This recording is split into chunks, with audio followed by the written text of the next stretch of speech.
Look at her body language. Her tail's down, her mouth's open. See how her head is kind of hanging low? Easygoing, calm dog. Interacting with a dog like this, I would say, yes, I approve. You don't have to approve every single kind of dog that your dog gets to meet, but you would want to check that dog out and say, okay, we can move forward. That's what we're going to do. What if this dog doesn't like other dogs? But we didn't really know that because she seemed on the outside just fine. So you want to kind of assume that you'll have to respect another dog's boundaries just like you would want another dog to respect your dog's boundaries. Okay? Sit. Go ahead and move MJ. Switching, now your dog's stationary and the other dog is moving. It can make him feel more vulnerable. He's allowed to look over, but he's not allowed to kind of fixate. That's what we're correcting. It's called loading. And as long as you see that little nose twinkling, we're okay. All right, so we've got Maui here. She's a little bit younger, not by much though. She's still 10 years old. Now, see how she walks? And her tail is more up in the air. She is more of like this goody two-shoes safety patrol kind of dog. All right, so she follows the rules very well, but expects others too. So you'll want to make sure that, you know, again, that whole safe space rule that we kind of apply, which means be considerate to the fact where there's at least 3 feet between you and the other dog. He's just looking curiously, totally fine, gazing over, being just fine. Now I'm going to move a little bit.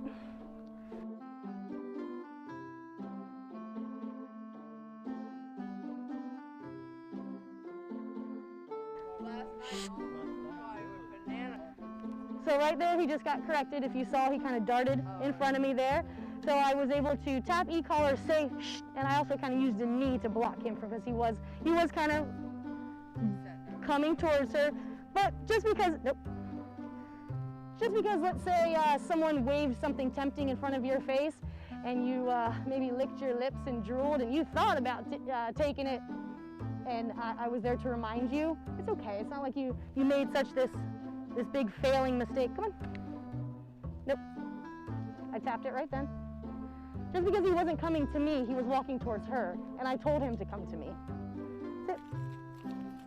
All right, so dogs in a more enthusiastic, excited activity can create the same response out of your dog. They mirror each other. So play and excitement, sometimes you got to sit on the sidelines and watch. Doesn't mean that you get put in and play also. So, for obvious reasons, little dogs can create reactions out of big dogs because of the prey drive, right? There's a little thing moving along, right? And the instinct to chase something like that really is developed in some dogs. So we got to make sure that they're being non-reactive to all kinds of dogs, including the size of them. Come on, let's go. You see little Chihuahua, he still barks, but not like not incessant barks, like, nope. I corrected right there, just gave a tap, just because he was moving forward.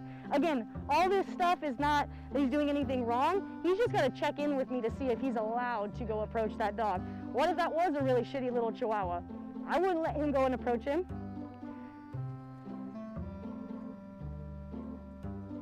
No, yep, no correction there.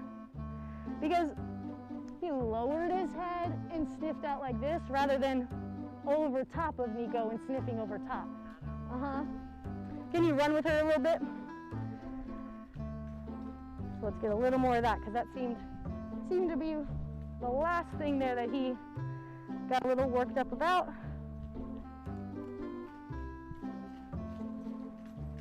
Good boy. He looked up at me when they walked by. Good. Now it's your turn. Here you go. All right, you might see some different behaviors when multiple dogs are involved. A dog can feel outnumbered. They can feel much more vulnerable. They could consider this to be threatening. With too much dogs, they might feel overwhelmed. Here we go.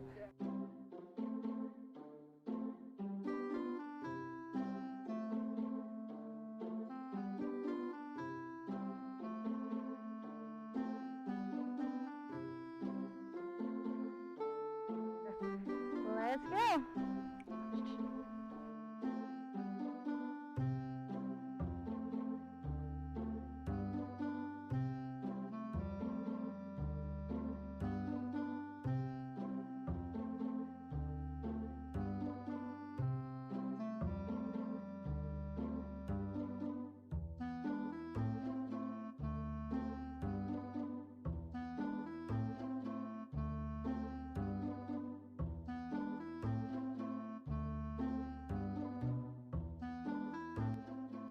So what's going to happen is you're looking for two different responses here. The wrong response would be obvious. He breaks place. You're going to say nope and tap e-collar and bring him back to place. Here we go. Be awful. If he does it correct though, you'll say good and give him food. Okay. Don't forget that part. Oh, it's already begun. Place. So you say nope first and then to place. Nope. Hit the button. Pick up his leash and put him on place. Okay. Now, what would you say about your e-collar level right now? It's not high enough because he's not. Right, he didn't do anything. It wasn't a consequence that was significant enough for us to observe. So we're going to probably put it up to 20. Okay. And try again. Nope. Leash, bring him back. Oh gosh. Here we go. Take that out of his mouth. I got it. So, e-collar level evaluation, what do we say? Didn't do it. Higher. Oh, 25. Sorry, homie. All right, here we go. Did you tap it that time? No. Okay. So what do you say? Good. And give him food. You're like holding your breath because you don't want to. I started to move in front of him just instinct. You're like, please don't mess up because I don't want to press the button. He's still looking.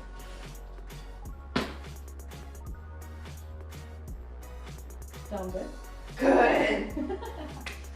Oh no. He knows what's up. Who's more happy about this? He's so. So go ahead and put him into a sit.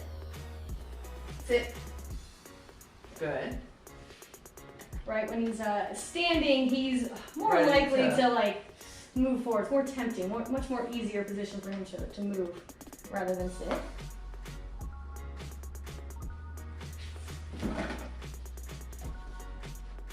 Okay.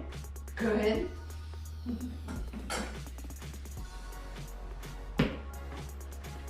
Nope. And don't sit. Sit. Good. One of those.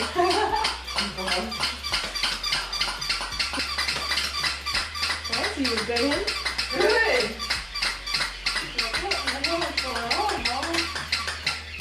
It's definitely something that is distracting. Nope. Step in front of him again, press E-collar. And then step into him, bring him back on place. Good. I don't know if he's feeling it. Do 30. Gosh. Yeah, these are more like excited. I'd like to try taking my sock off and throwing it down there. Okay, yeah, grab some socks. That sounds really weird, but he's like nuts. That is go-to. Okay. Good.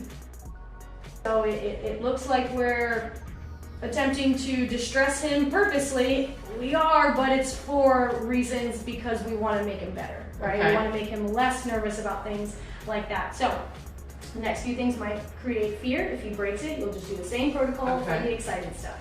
Ready?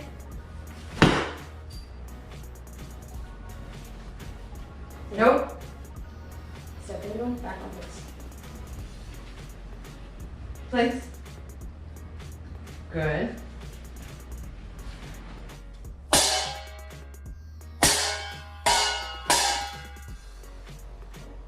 Good.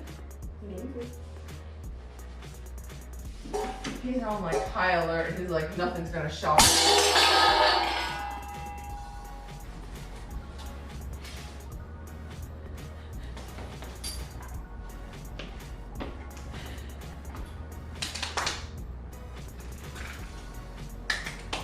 Nope. Place. Good. Nope. Step in. Place. Good.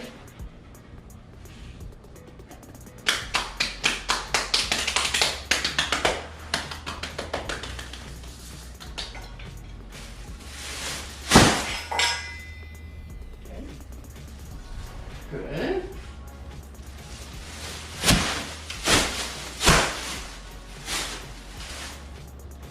Good.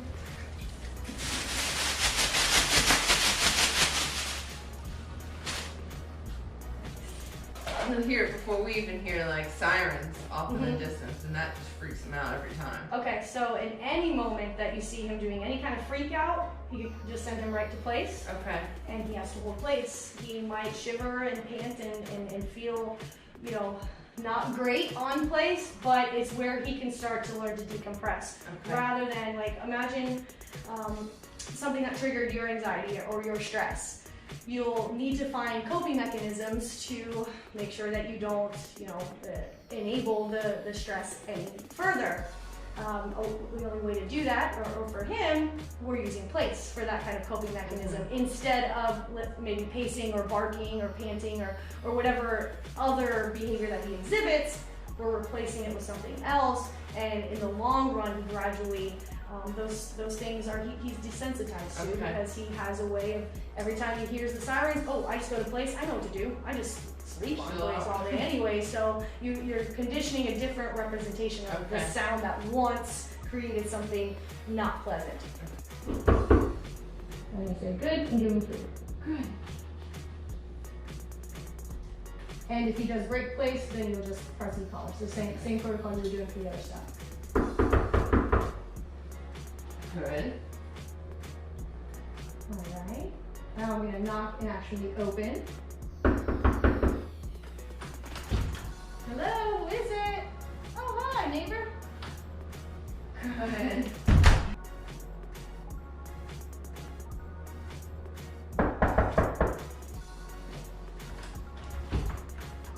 Hello, come on in. Okay. Good boy. Oh my gosh, what a nice dog you have there. Nope. Hi. Nope.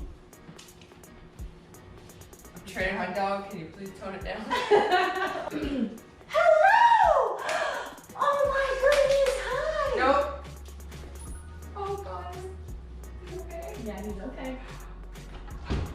Hello! Hello, come on in. Okay. How's it going? Hi! Oh my gosh, hello! You fixed him. Oh, good job, dude. Doing good.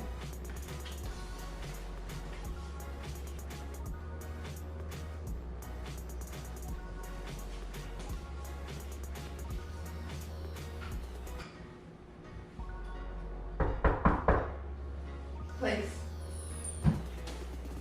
Good. Hello, come on in. Thank you. Wow, what a good dog you have. Can I pet him? Sure.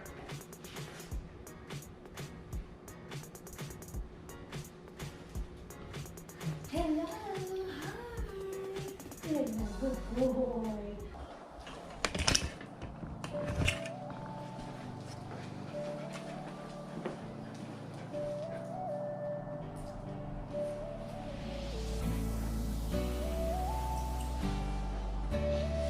Can't help you.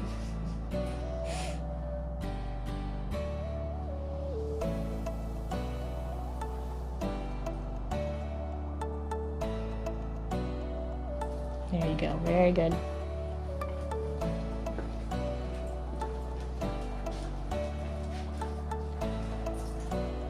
Good job. Grant, you gonna give it a go? Yeah. All right.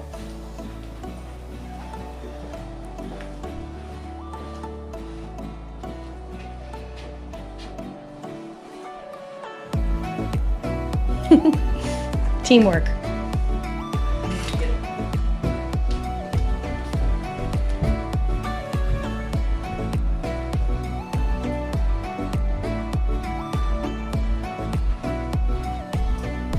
So you see the tension that you have while you're holding the leash? It's very important. Because, Don't do that. exactly. Okay. Because when you're having tension on the leash, You don't know the difference. he won't know the difference, correct? Okay. So relax and then he will follow. And release. Good timing. There you go. Start fresh. There you go. Now There you go. you're holding it with a little more slack now. That's Yeah, a little more what Kevin slack. was saying. Very good. And then Boom. as soon as he feels the pressure,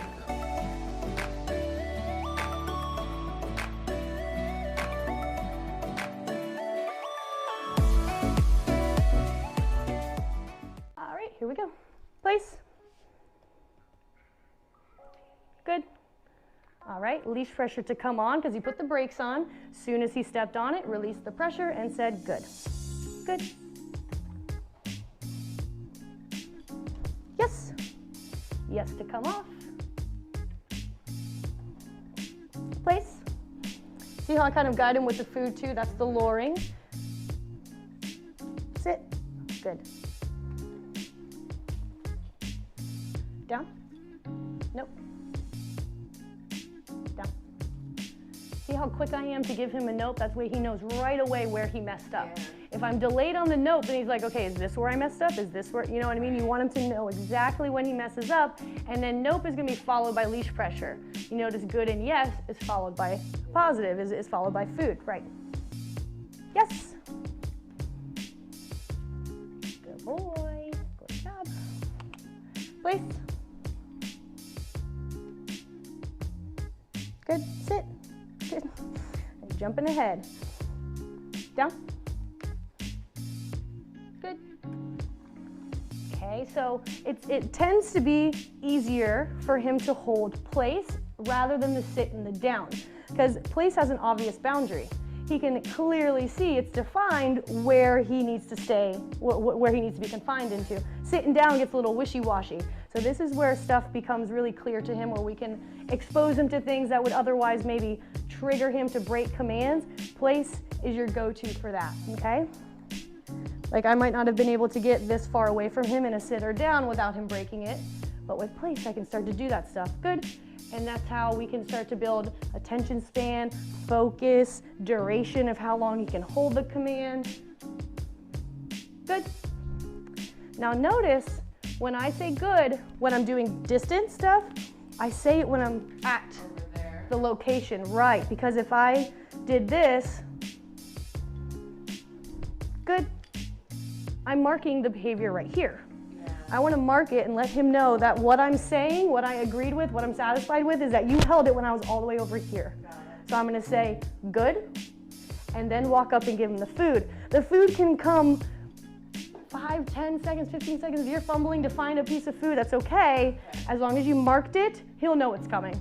He might be like, hey, hurry up. But you don't want to feel like the food has to be followed immediately after the good. It sometimes does, but it sometimes doesn't, especially when you're doing this stuff. Exactly. Yes.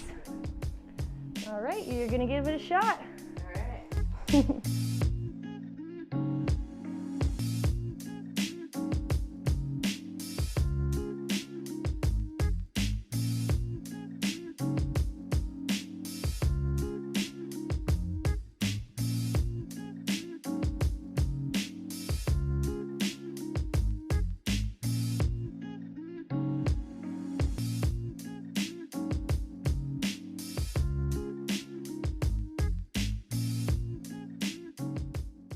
As soon as I want his attention, it will be a slight little leash pressure or a leash pop, right? Okay. I don't know if you guys got to see that, but I saw him getting slightly excited, Okay. and he was going to start losing his concentration, Yeah. right? So I'm going to nip that in the butt before it even raises to any level, right? That way he also understands right away, this is what you want me to do.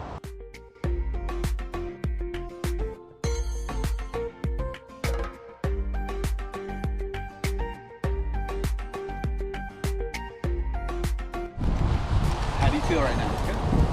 Do you even feel that you even have him next to you? No. That's what I wanted to hear.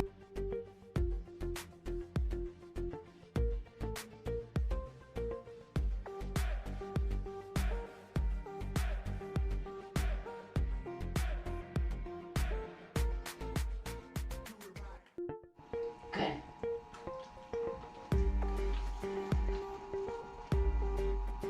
Yes. Good. Sit. Oh, there. Didn't even hold You didn't it. press it? Nope. There's a lot going on. Down. Good. Yes. Dude, come.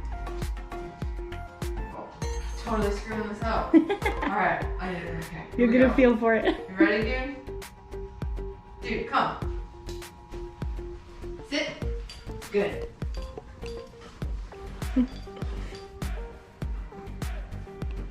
Dude, come. Sit. Good. Good. Down. Good.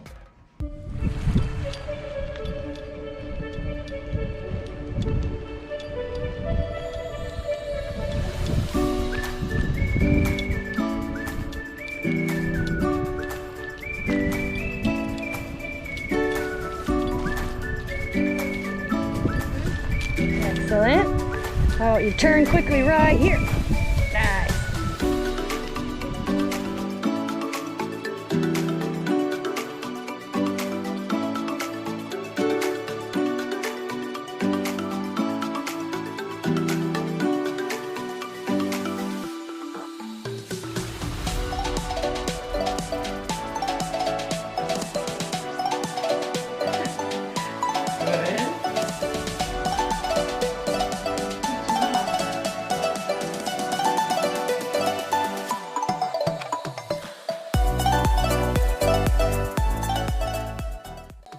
Come. Good. Place. Good. Yes. House. Good. Dude, come. Good. Place. Good.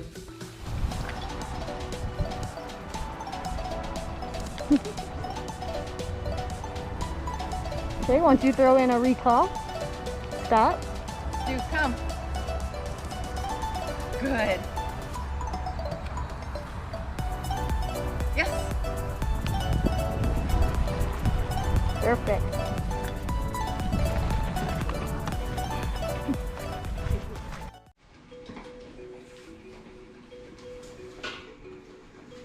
Place. Oh, where are you going? Dude, place. Pull his leash. Is he sitting? Is he hiding? He's just laying in the window. Dude, come. Good. Place. Good. So since he wasn't successful, where'd you put him? You put him kind of right here. Yeah. When you find that the distance was too far and he didn't succeed and he failed, we're gonna just have it like one step closer to see if that'll do the trick, and then we'll gradually get to that distance. Sometimes you gotta find the threshold first. Go and pull him off. He's like, I've been tied to it all week. That's what we're supposed to do. Dude, come. Dude, come. Good. Sit. Right there. Alright.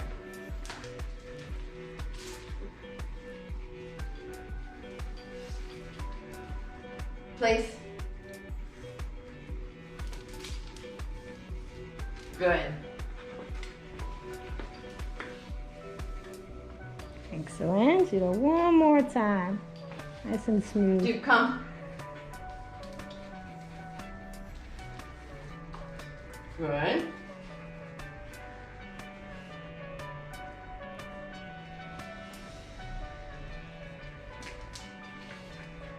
Place. Good. Bingo. Come on. Good. Good. Good. Come on. Good. Nice. So that would definitely be a first step where you're like, cool, we can get 2 paws on it, and you can yes him and just make sure that he can get the first 2 paws on. In dog training, you can break things up into steps. Oh. This will keep me busy all week. It's getting like frustrated. No. On this step, come on. On this step.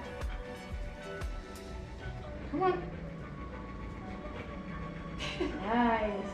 I like how you lured him to stand up. That was a good technique.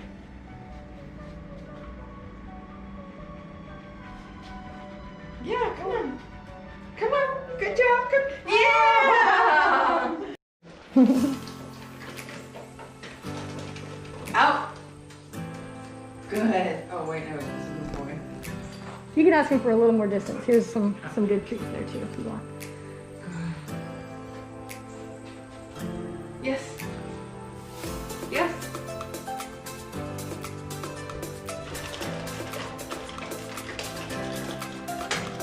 Out. Oh, good one. Nice, that was really good. Good job.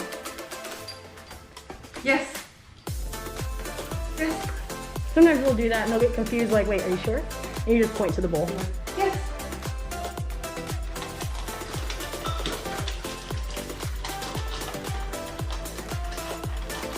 Out. Yeah. No, he was whining. Let's go.